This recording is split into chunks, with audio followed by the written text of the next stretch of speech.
I never knew exactly what my heartbeat sounded like until it was the only thing I could hear. Standing frozen in the hallway, hand still on the door handle, I felt it pounding in my ears like a hammer against glass. Once she delivers, we'll let her go. My boss's voice, unmistakable through the crack in the conference room door. Then a deeper voice, our CEO, Richard chuckling like he'd just heard a good joke instead of plans to destroy someone's life. After she saves us that $12.4 million contract. My work, my 18-hour days for the past 6 months. My name is Alison Reeves, and I'm 34 years old. Before I go further, please like this video, subscribe, and tell me in the comments where you're watching from. I honestly read every comment and would love to connect with you. Because what I'm about to share isn't just a story. It's the moment my entire understanding of loyalty and professional worth collapsed, and what I chose to do about it. I'd been with Pinnacle Solutions for 7 years. Not some fancy tech startup with ping-pong tables and cold brew on tap. Just a mid-sized consulting firm where I'd climbed from junior analyst to head project manager through nothing but relentless work and sacrifice. The Miller Project was supposed to be my crowning achievement, saving a $12.4 million contract that 3 senior managers had already failed to deliver on. The night I overheard them, I'd come back after dinner because I couldn't sleep anyway. My apartment had felt too quiet lately. 3 months before, my fiancé Michael had finally had enough of my dedication to the job and moved out, taking even the potted plants I'd never had time to water. "You're married to that company, Alison," he'd said, standing in the doorway with his last box.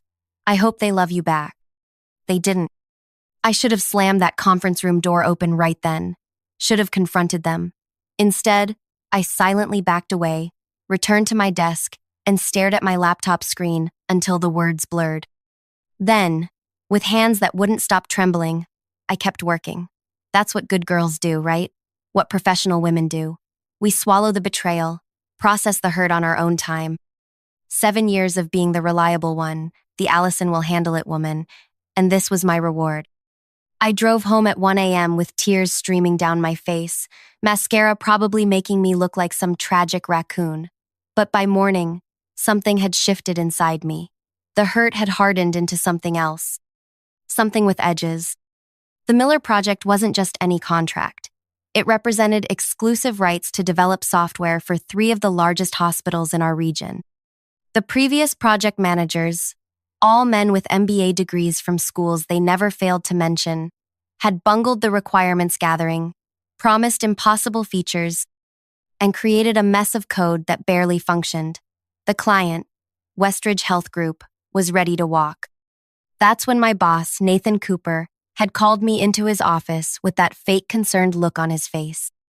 "Alison, you're the only one who can salvage this," he'd said, both hands pressed against his desk like he was physically transferring the burden. "Your attention to detail, your relationship skills. We need you." And God help me, I'd felt proud, special, chosen. What I didn't know then was that I wasn't chosen for my skills. I was chosen because I was expendable. The next morning after the overheard conversation, I arrived at work earlier than usual.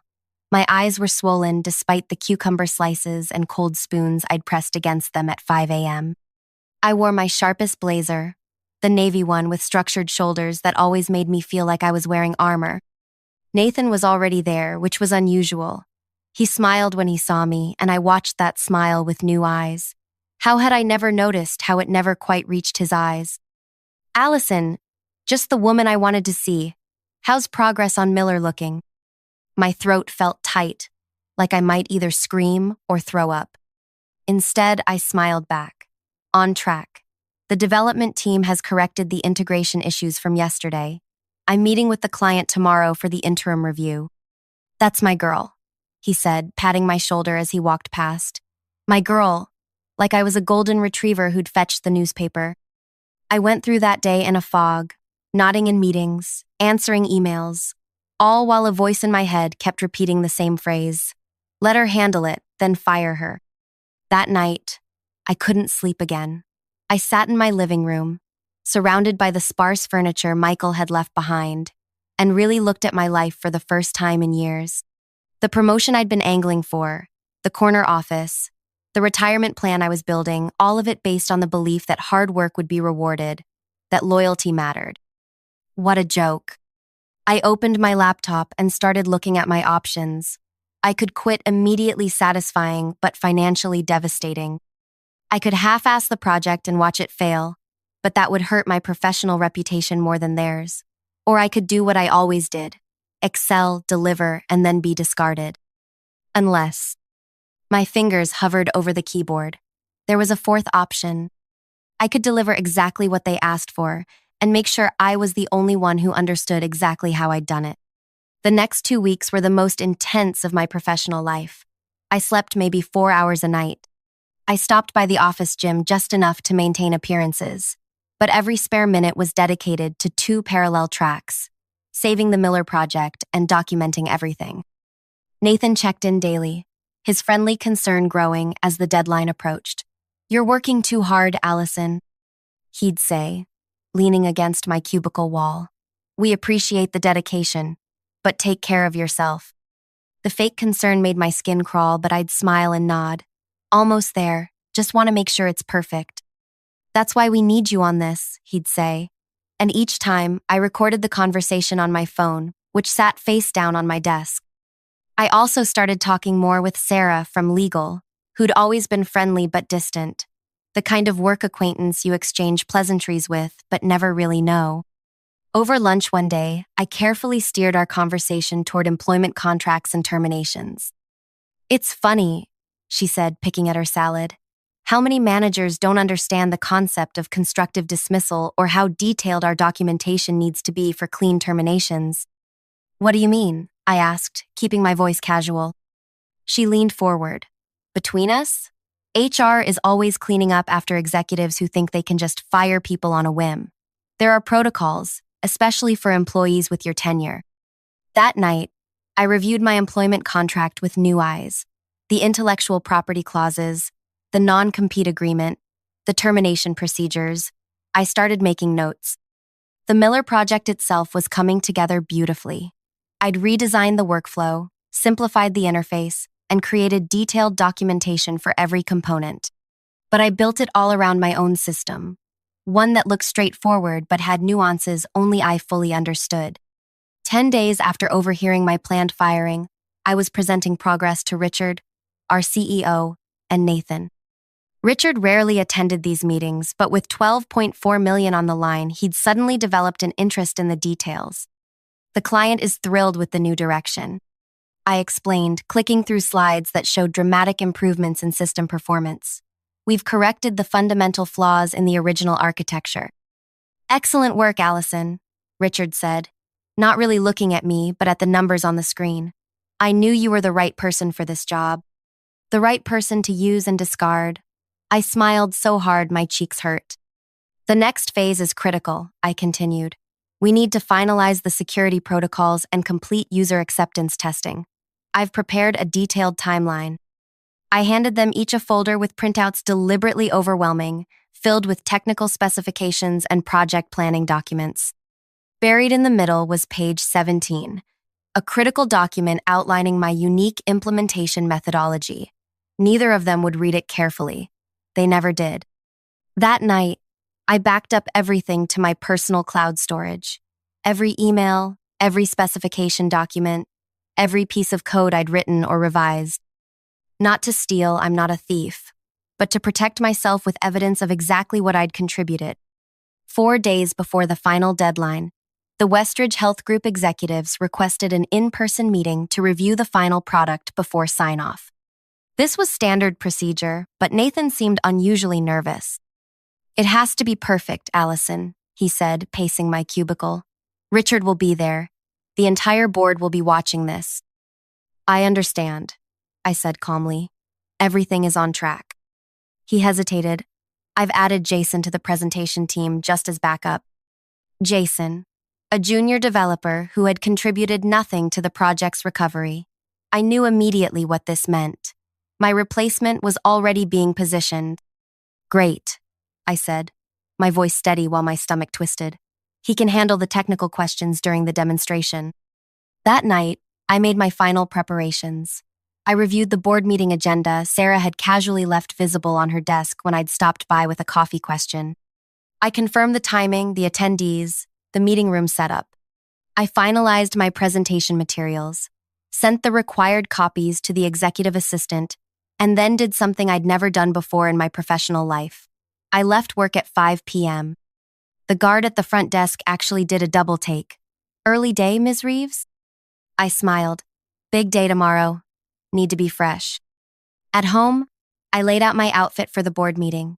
Not my usual conservative suit, but a red dress I'd bought for a wedding and never worn. Bold, confident, memorable. Then I rehearsed what I would say, how I would stand, the exact timing of each reveal. Sleep came easily for the first time in weeks. I'd done everything possible to prepare. The rest would happen in that boardroom. The morning of the presentation dawned bright and clear. I arrived at the office early, but not as early as usual. Nathan was already texting me. "Where are you? We need to prep." I took my time responding, applying my lipstick carefully in my car's mirror. For 7 years, I jumped at every message, responded within seconds. Not today. When I walked into the office carrying a sleek portfolio instead of my usual overstuffed bag, I felt people noticing the difference. The red dress, the confidence in my walk. Something had shifted. Nathan was waiting by my desk, checking his watch. "There you are," he said, relief and irritation battling in his voice. "We need to go over the slides one more time.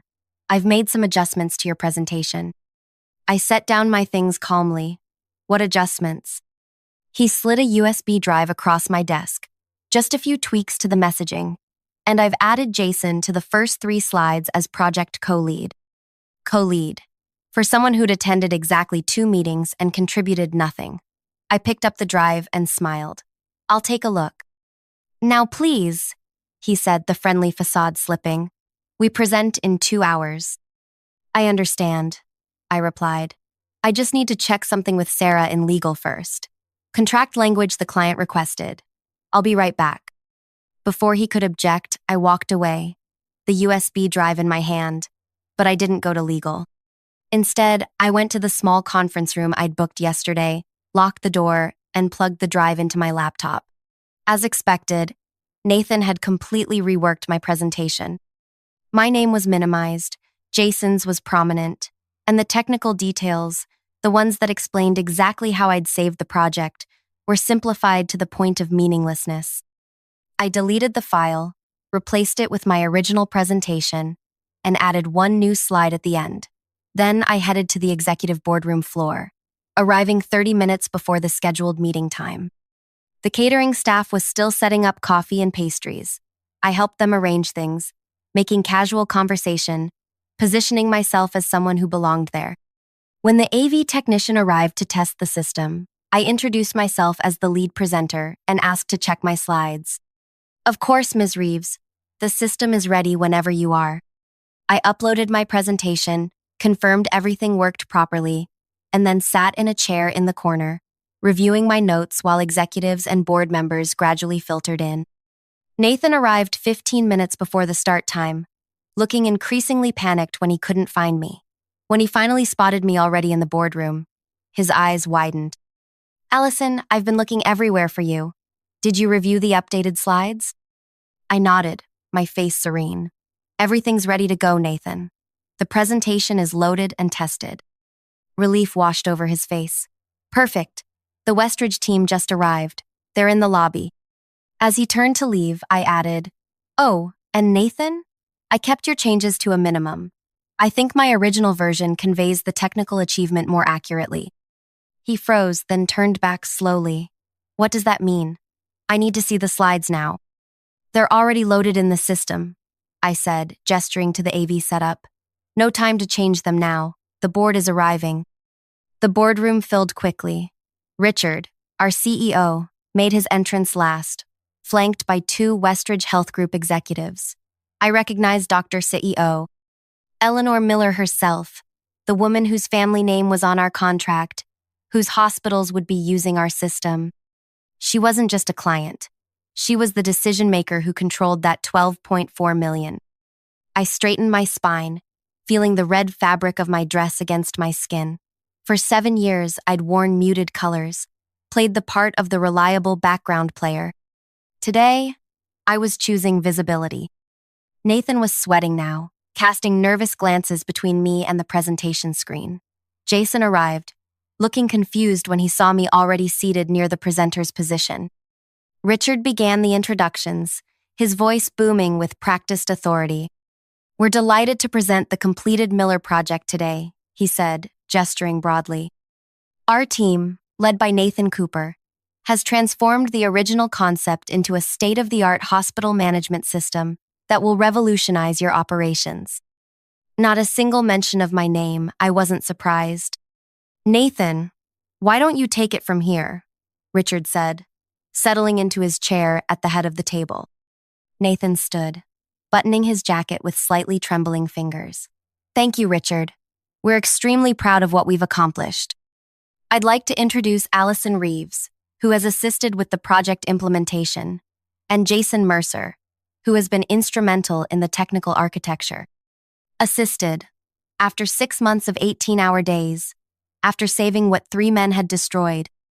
I stood, smiled warmly, and moved to the presenter's position before either Nathan or Jason could reach it. "Thank you, Nathan. Good morning, everyone.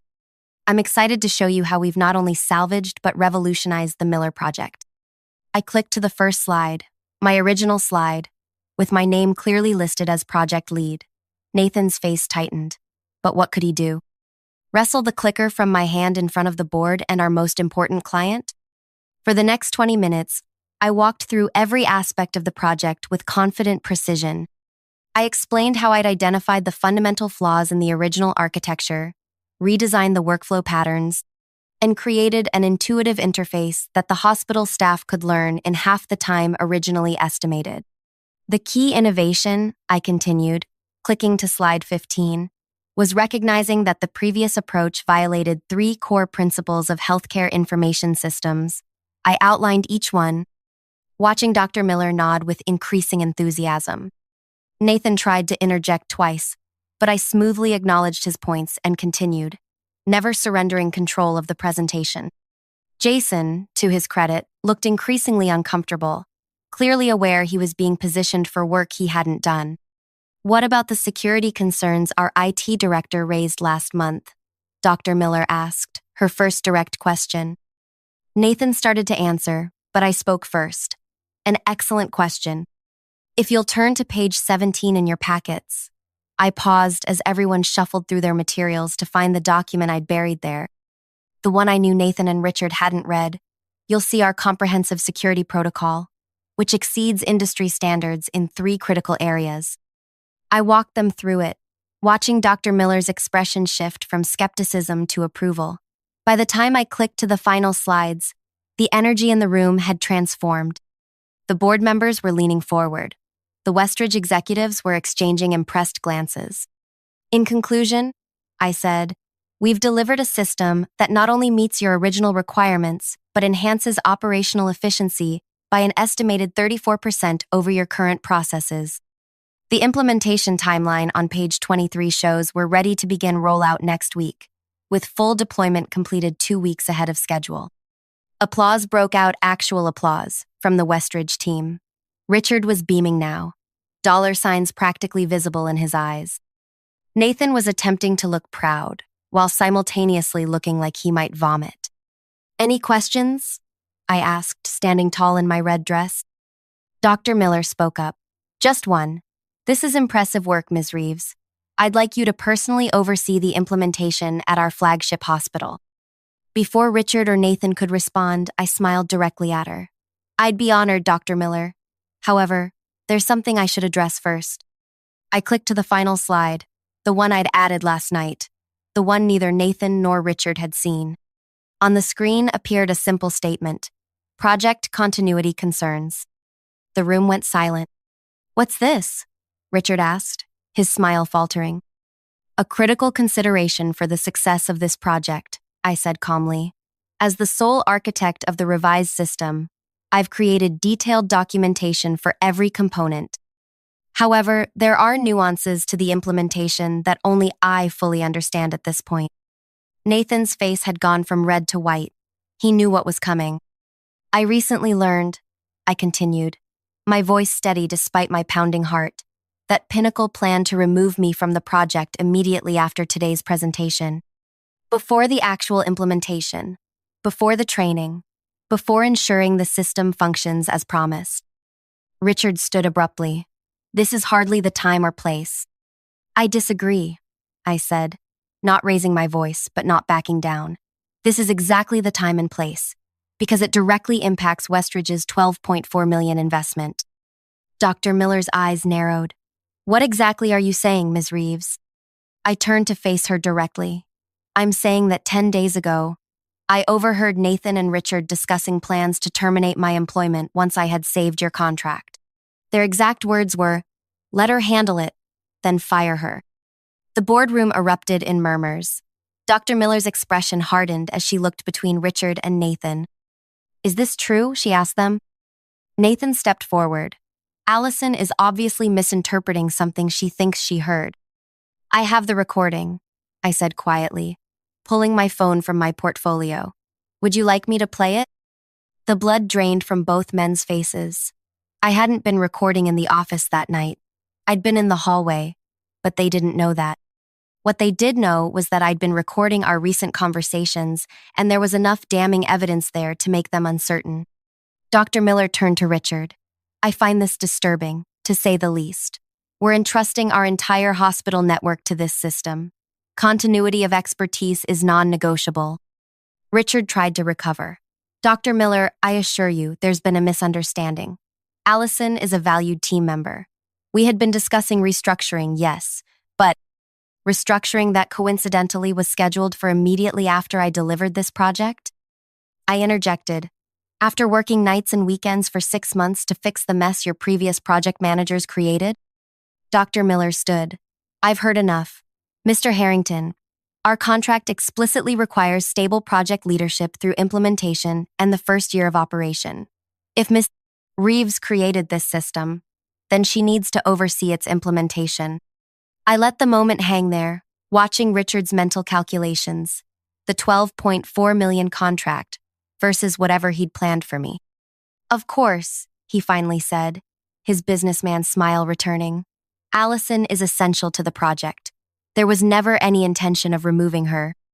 I turned back to the screen and clicked to a new slide I'd prepared, one showing the implementation schedule with my name clearly indicated as lead on every phase.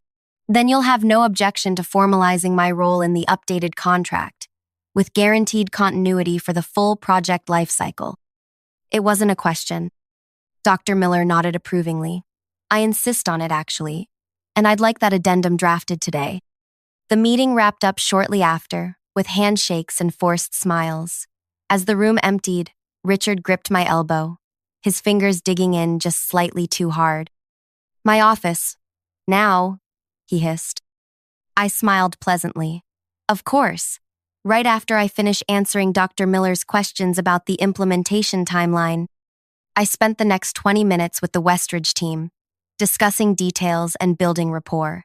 When I finally made my way to Richard's office, both he and Nathan were waiting, faces like thunderclouds. What the hell was that?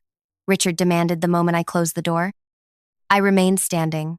That was me ensuring project continuity for our most important client. You ambushed us in front of the board, Nathan said, voice shaking with anger. You had no right. I had every right, I countered, my voice level but firm. You were planning to fire me after I saved your contract, after I fixed the mess 3 men with corner offices created. I simply made sure our client understood what that would mean for their investment. Richard leaned forward, his expression calculating now. What do you want, Alison? A raise? A promotion? Name it. The question caught me off guard. I had expected rage, threats, maybe immediate termination despite the scene it would cause, not negotiation. For a moment, I considered what I did want. The director position I'd been angling for, a corner office with my name on the door.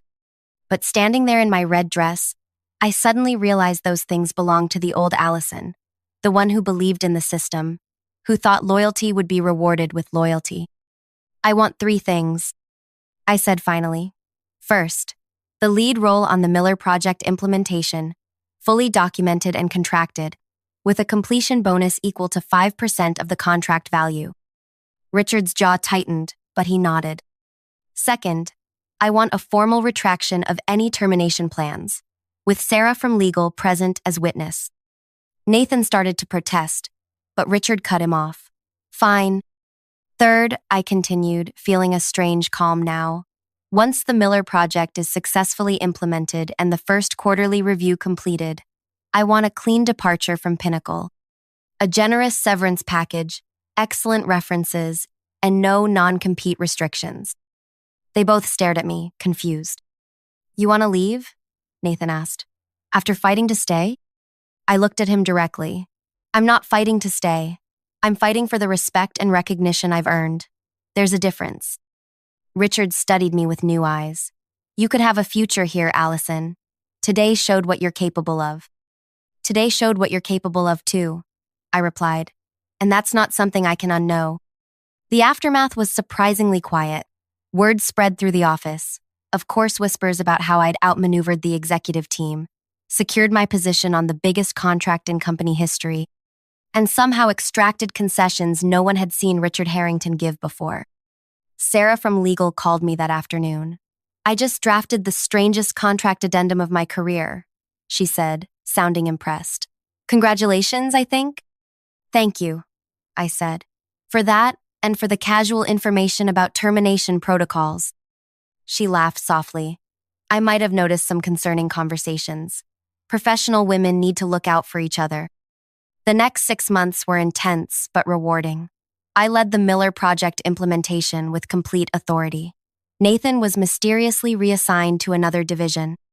Richard treated me with a wary respect that never warmed into anything genuine, but I didn't need his approval anymore. The system rolled out smoothly across all 3 hospitals. Staff training went better than projected. Dr. Miller herself called me the most effective project manager she'd ever worked with during the final review meeting. When I submitted my resignation letter exactly 1 day after that review, Richard didn't seem surprised. He simply slid a folder across his desk with the severance terms we'd negotiated generous, as promised. You could have ruined us that day in the boardroom, he said as I reviewed the documents. Why didn't you? I looked up from the papers. Because this wasn't about ruining you. It was about valuing myself. My last day was quiet. I packed my few personal items, said goodbyes to the colleagues who'd become friends. As I walked to the elevator for the final time, Sarah from legal caught up with me.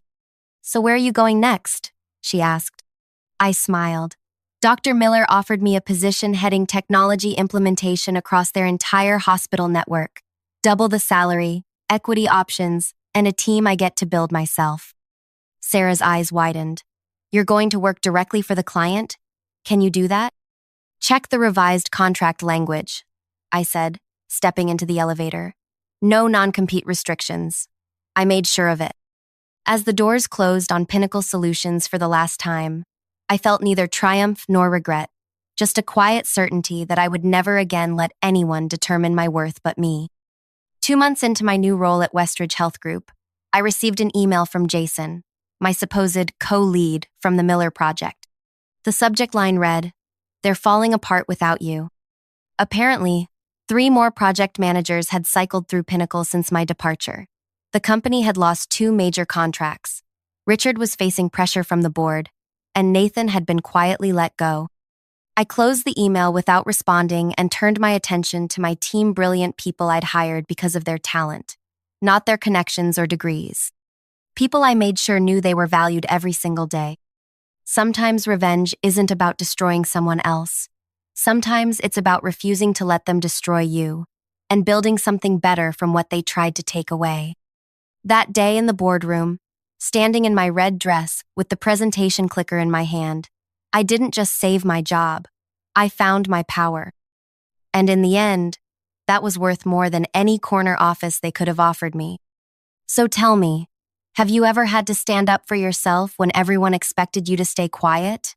Have you had to prove your worth to people who were ready to discard you? I read every comment, and your stories help me remember why sharing mine matters. If this resonated with you, Please subscribe to hear more truths that women like us rarely get to speak aloud.